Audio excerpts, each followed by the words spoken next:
زندگی کیسے گزارنی ہے، میرے نبی کی زندگی کا دوسرا رخ کہ بطور انسان زندگی کیسے گزارنی ہے، مرد عورت ہے زندگی کیسے گزارنی ہے۔ پہلا رشتہ جو قائم ہوا دنیا میں وہ ہے خامد اور بیوی، حضرت آدم اور حوا کا نکاح ہوا۔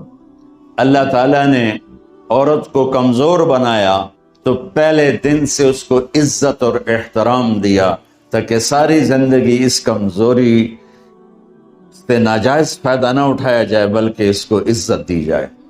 کہ آدم علیہ السلام کے لیے مٹی اکٹھی کی، پانی ڈالا، گوندھا اور ایک اسٹیچو بنایا اور ڈال دیا۔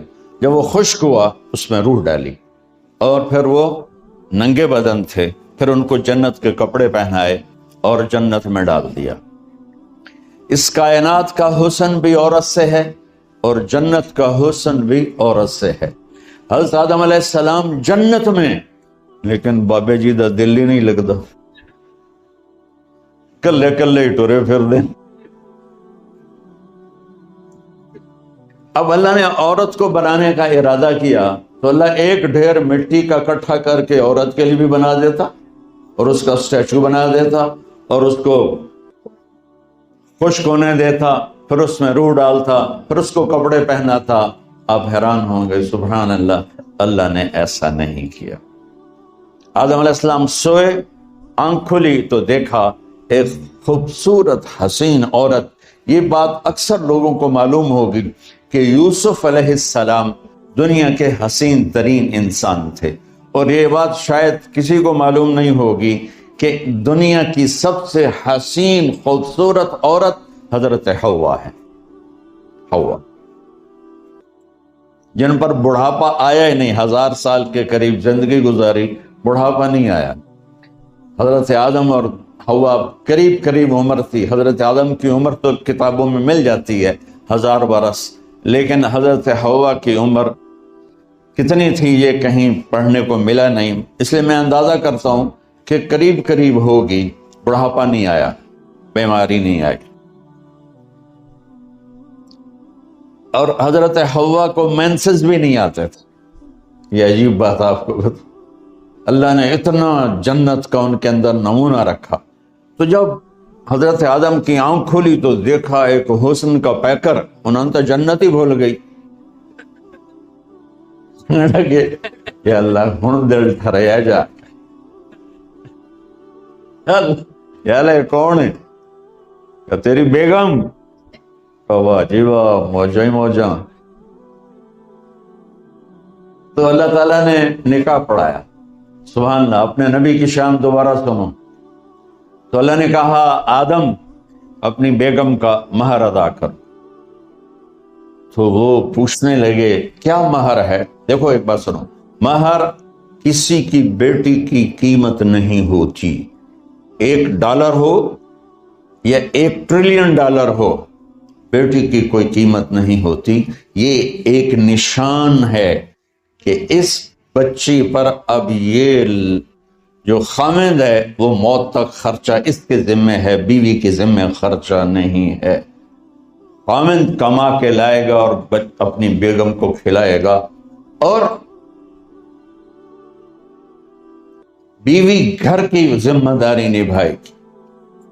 تو خیر وہ الگ بات چلی جائے گی۔ اللہ تعالیٰ نے کہا کہ مہر ادا کرو۔ کہا جی کیا مہر ہے؟ تو میرے اللہ نے کہا تیری نسل میں میرا آخری نبی آئے گا، اس پہ ایک دفعہ درود پڑھ دے، یہ مہر ہے۔ اچھا، شروع دن سے ہے کہ میں نے قبول کیا۔ قبول کیا کا مطلب ہے کہ میں اس لڑکی کو قبول کر رہا ہوں، اس کی کمیوں کے ساتھ بھی خوبیوں کے ساتھ بھی۔ اور جب لڑکی کہتی ہے سائن کرنا قبول کیا ہے، یا زبان سے کہے قبول کیا ہے، تو یہ اس بات کی گارنٹی ہے کہ میں نے اپنے اس لڑکے کو خامد ہونے کے طور پہ قبول کیا، اس کی کمیوں کے ساتھ بھی اس کی خوبیوں کے ساتھ۔ اور جو ہی شادی ہو کر ڈولی سسرال کے گھر جاتی ہے تو ٹیسٹ شروع ہو جاتا ہے، کی کر دیے، باندھی کے میں، اٹھیں دی کے میں، بول دی کے میں۔ اور اس میں بہت زیادہ نیگیٹو کردار ہے سسرال. کئی لڑکیوں کا کیونکہ ہم نے اپنے نبی کی زندگی نہیں قبول کیا. یہ واجب ہے کہنا قبول کیا، کہ جس میں پیغام ہے کہ اب میں اس کی میں کوئی کمی ہے وہ بھی قبول کروں گی، کوئی خوبی ہے تو سر ماتھے پر. اور لڑکا کہتا ہے کہ میں اسے قبول کرتا ہوں، اس کی خوبیوں کے ساتھ بھی کمیوں کے ساتھ بھی. یہ بات یاد رکھنا، پرفیکشن کبھی تلاش نہ کرنا، پرفیکشن کبھی تلاش نہ کرنا. اللہ نے 100 نمبر نہیں مانگے، 51، ایک نمبر اوپر ہو گیا. گناہ تمہارے 50 ہیں اور نیکی تمہاری 51 ہے، تو اس ایک پر ہم تمہیں جنت میں ڈالتے ہیں. اب کوئی خامد اپنی بیوی میں پرفیکشن دیکھنا چاہے، بیوی اپنے خامد میں پرفیکشن دیکھنا چاہے، ساس سسر اپنی بہو میں، ساس سسر اپنے داماد میں، بھائی اپنے بھائی میں، ماں باپ اپنی اولاد میں، اولاد اپنے ماں باپ میں، جہاں یہ نظر ہوگی تو وہاں لڑائی ہوگی. کمیوں کے ساتھ قبول کرو. قبول کا لفظ اتنا واجب ہے، تو ڈر تو پھر بہ گئی نا.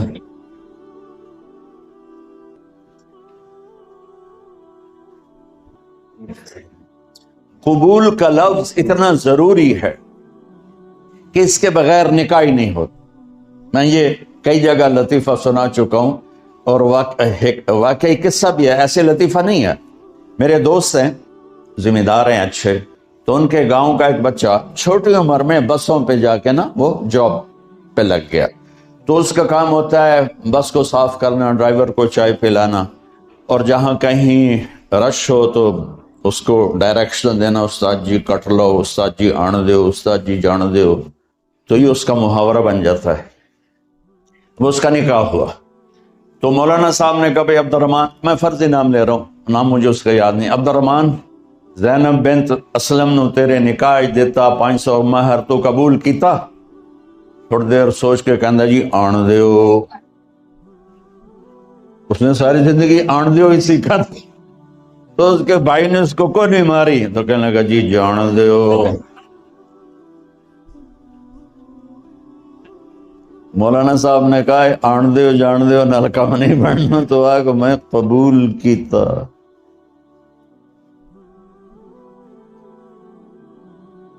ایک یہ بھی صحیح واقعہ سنا رہا ہوں. ایک نوجوان نے بیوی کو 3 طلاق دے دی کٹھی. اب ہو گیا پریشان، مولانا صاحب کے پاس گیا، کوئی میرے جیسا ہوگا. مولانا صاحب 3 طلاق دے بیٹھا، کوئی مسئلہ کا حرام؟ کہ جی کوئی رستہ حرام، کوئی گنجائش حرام. اس نے جیب سے موٹا سا لفافہ نکالا اور مولانا کے جا نماز کے نیچے ڈال دیا کہ مولانا صاحب کوئی گنجائش کہ ہوں تو سوچنا ہی پوے. کی آخیا آئی تو اپنی بیگم نو؟ اس آخیا جی میں آخیا ہی 3 طلاق مبارک ہوئے، طلاق نہیں ہوئی. میں آخیا جی او کیویں؟ آخیا او جڑا یہ طلاق ہے عربی دا لفظ، اس سے چاکھنا پمدا ہے طلاق.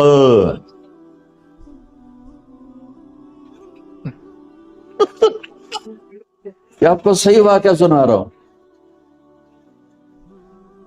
تو تم نے تو چھوٹے کاف کے ساتھ کہا ہے طلاق، وہ کاف تو کتے آلا ہے. موجاں کر، ایک لفافہ ہو راوے تو چاہے ساری زندگی دا حلال کر دے.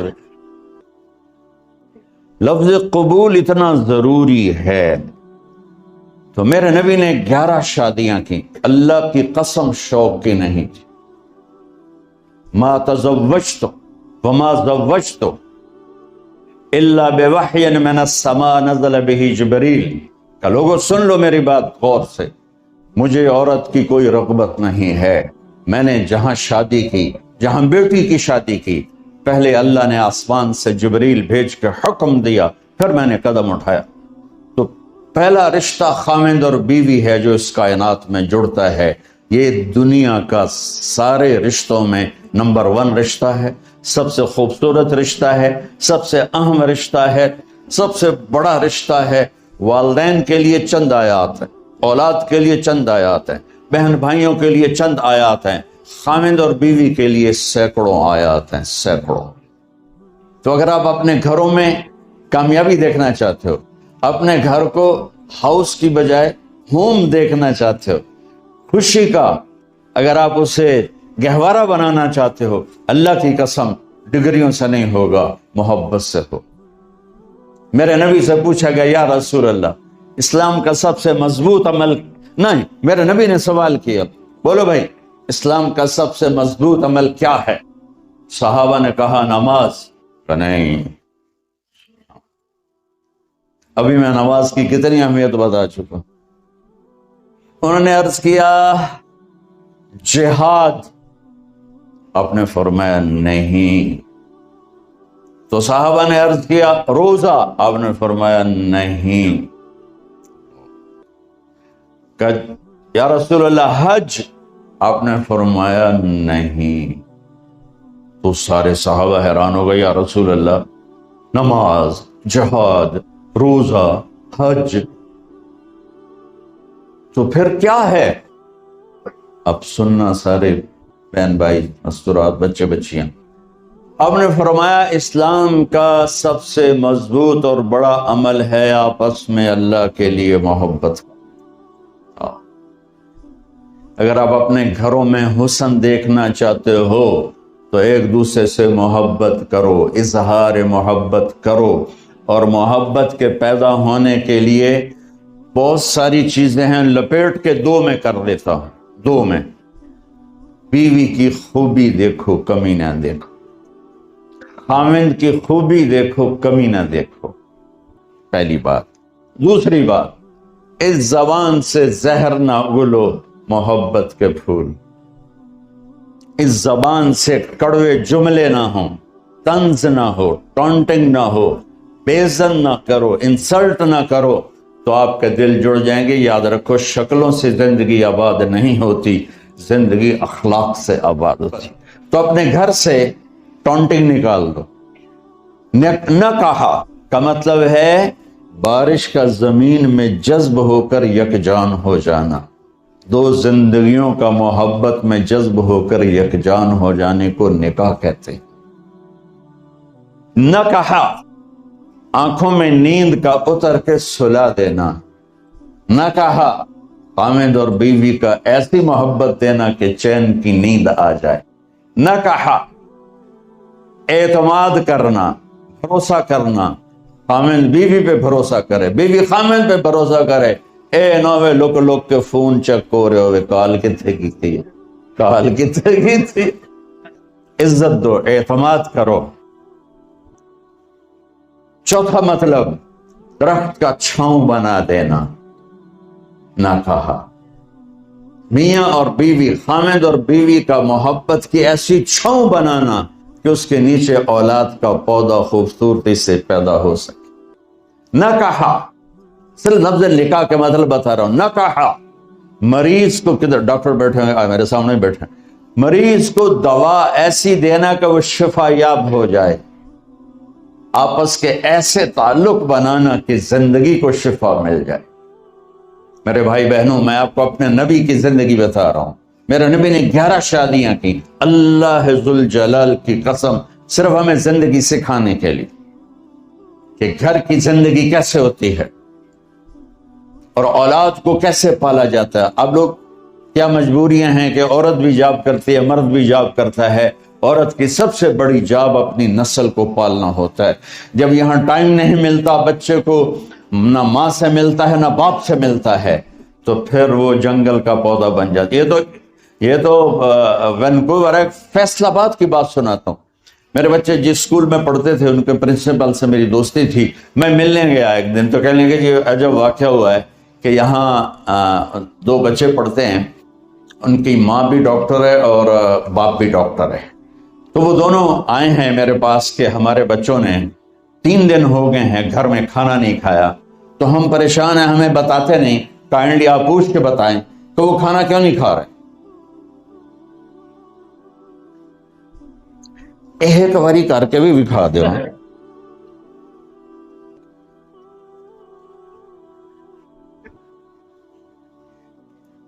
ہمارا دین اتنا خشک نہیں، ہمارے مولوی صاحبان نے زیادہ خشک بنا دیا. تو انہوں نے دونوں بچوں کو بلایا. سننا، سارے فیملیز بیٹھے ہو جہاں میں فیملی کی زندگی کو فوکس کر کے نبی سے جوڑ کے بتا رہا ہوں، طارق جمیل کے تجربے نہیں بتا رہا. دونوں بچوں کو بلایا. بیٹا آپ کھانے کو نہیں کھا رہے؟ کہا جی ہم اپنے ممی اور بابا کے سامنے نہیں بتائیں گے. تو انہوں نے دونوں کو باہر بٹھا دیا. پھر پوچھا اب بتاؤ کیا مسئلہ ہے؟ ان کا سر ہم صبح جب ناشتہ کرتے ہیں تو ہمارے ممی ڈیڈی سو رہے ہوتے، ہماری ان سے ملاقات نہیں ہوتی. جب ہم اسکول سے واپس آتے ہیں تو ممی ڈیڈی اپنے میڈیکل کالج میں ہوتے ہیں، ہاسپٹل میں ہوتے ہیں، تو ہمیں ان کو دیکھنے کا موقع نہیں ملتا. شام کو جب ہم کھانا کھاتے ہیں تو یہ دونوں اپنے پرائیویٹ کلینک میں ہوتے ہیں، تو ہم ان کو دیکھ نہیں پاتے. پورا ہفتہ گزر جاتا ہے، ہمیں ماں باپ کی شکل نظر نہیں آتی.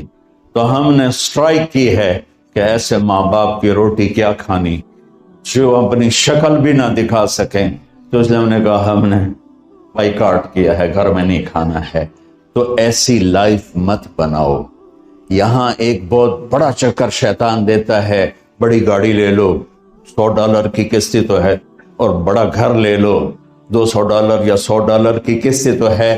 پھر میاں بھی کام کرے، بیوی بھی کام کرے، جو کہ بڑا گھر باقی رہے، تو خوشیاں تو مٹ گئیں. جو ڈبل جاب کرے گا، تو ڈبل جاب کرتے ہیں.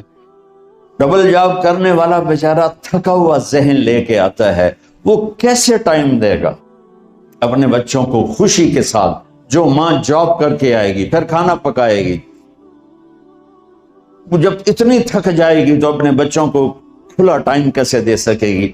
پوری کائنات کی ذمہ داری تھی میرے نبی کے سر پر، اور آپ اس کے باوجود روزانہ حسن حسین کے لیے وقت نکالتے تھے. اور انہوں کو آ کر کوئی لیکچر نہیں. دیکھو ماں باپ سے ایک بات کرتا ہوں، لیکچر تھوڑا دو، محبت زیادہ کرو.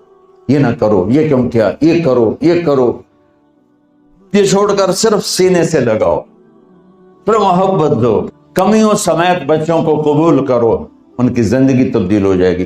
اتنے بڑے نبی، اتنی بڑی ذمہ داری، اور اتنا درد سینے میں کہ آپ کے سینے سے ایسے ابلنے کی آواز آتی تھی جیسے ہانڈی ابلتی ہے. اس کے باوجود آپ روزانہ کہتے این اللقا، میرے شرارتی بچے کدھر ہیں؟ تو وہ بھاگے بھاگے آتے. دیکھو میں فزیکل کر کے بتاؤں گا تاکہ آپ کو پتہ چلے زندگی کیسے گزر. کہ میرے شرارتی بچے کدھر ہیں؟ 7 بر اعظم کی ذمہ داری ہے. وہ تھوڑی چھوٹیاں جابن تو تسی کہتے ہو بزی بڑے ہیں، بزی بڑے ہیں. میرے نبی پہ 7 بر اعظم کے انسانوں کی ذمہ داری ہے، اور آخری آنے والے انسان تک کی ذمہ داری ہے. اس سے بڑی جاب کس کی ہوگی کائنات میں؟ اور پھر آپ روزانہ آتے ہیں این اللقا، میرے شرارتی بچے کدھر ہیں؟ تو حسن حسین بھاگے بھاگے آتے. آپ ان کے لیے یوں ہو جاتے تھے، آؤ بھائی میری کمر پہ چڑھ جاؤ. اپنے نبی کی عظمت کو جانو کہ انہوں نے زندگی کیسے سکھائی. چاند کے 2 ٹکڑے کر دینا کوئی معمولی بات ہے، آسمان چیر کے چلے جانا معمولی بات ہے، ایک زندگی سکھا کے جانا سب سے بڑی بات. کتنی اولادیں برباد ہو گئی ماں باپ کی وجہ سے، کتنے گھر اجڑ گئے ساس سسر کی وجہ سے، کتنے گھر اجڑ گئے لڑکی کے بدتمیز ہونے کی وجہ سے، کتنے گھر اجڑ گئے لڑکے کے شرابی اور باہر کی گندگی کی وجہ سے. زندگی سیکھو. یہ اتنے بڑے نبی ہو کر آپ یوں ہو رہے ہیں جیسے میں نے آپ کو کر کے دکھایا. دونوں کو اوپر بٹھا لیتے اور کمرے میں چکر لگاتے تھے، پھر یوں کر کے پوچھتے تمہارا اونٹ کیسا ہے؟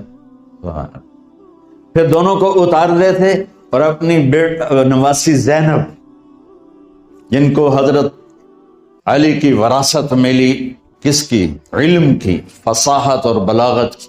ان کو کمر پہ بٹھا لیتے اور اکیلی زینب کو پورے گھر میں چکر لگواتے تھے.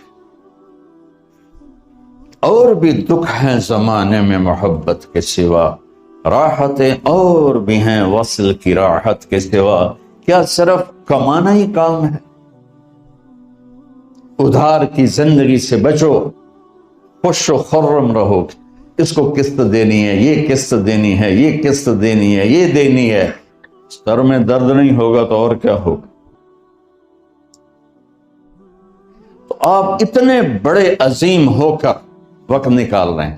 اور حضرت ابو ہریرہ فرماتے ہیں میری آنکھوں نے دیکھنا سارے کہ آپ نے کبھی حسن کبھی حسین یہاں جیسے مائیں کرتی ہیں ادھر کھڑا کیا ہوا ہے اور جھولا جھولا رہے ہیں ایسے، اور ان کے دونوں ہاتھ پکڑ کر کہہ رہے ہیں آ جاؤ اوپر، آ جاؤ اوپر، آ جاؤ آگے پہاڑی ہے، اوپر آ جاؤ آگے پہاڑی ہے.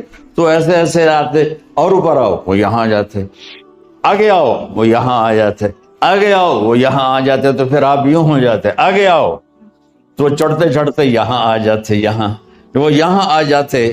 تو آپ ان کے ہاتھ فکس کر کے آگے بڑھ کر ان کے ہونٹوں کا بوسہ لیتے اور کہتے یا اللہ میں ان سے پیار کرتا ہوں، تو بھی ان سے پیار فرما. ایو اللہ کی قسم پیسے سونے چاندی سے زندگی میں خوبصورتی نہیں آتی، نبی کی غلامی سے زندگی میں خوبصورتی آتی. اتنے بڑے نبی ہیں اور حضرت عائشہ سے کہہ رہے ہیں دوڑ لگائیں. یہاں کسی مولانا سے پوچھو اپنی بیوی سے کبھی کہا اس نے کہ دوڑ لگائیں؟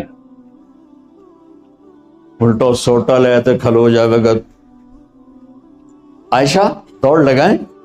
اور واپسی کہاں سے ہو رہی ہے؟ دوڑ کہاں لگ رہی؟ جہاد کے سفر سے واپسی ہو رہی. اور آپ نے اپنے صحابہ سے کہا سب آگے چلے جاؤ. جب سارے آگے چلے گئے اور کوئی نظر نہیں آ رہا تو آپ نے کہا عائشہ آؤ دوڑ لگائیں. تو حضرت عائشہ کہتی ہم نے دوڑ لگائی تو میں آگے نکل گئی لیکن ابھی پیچھے رہ گئے.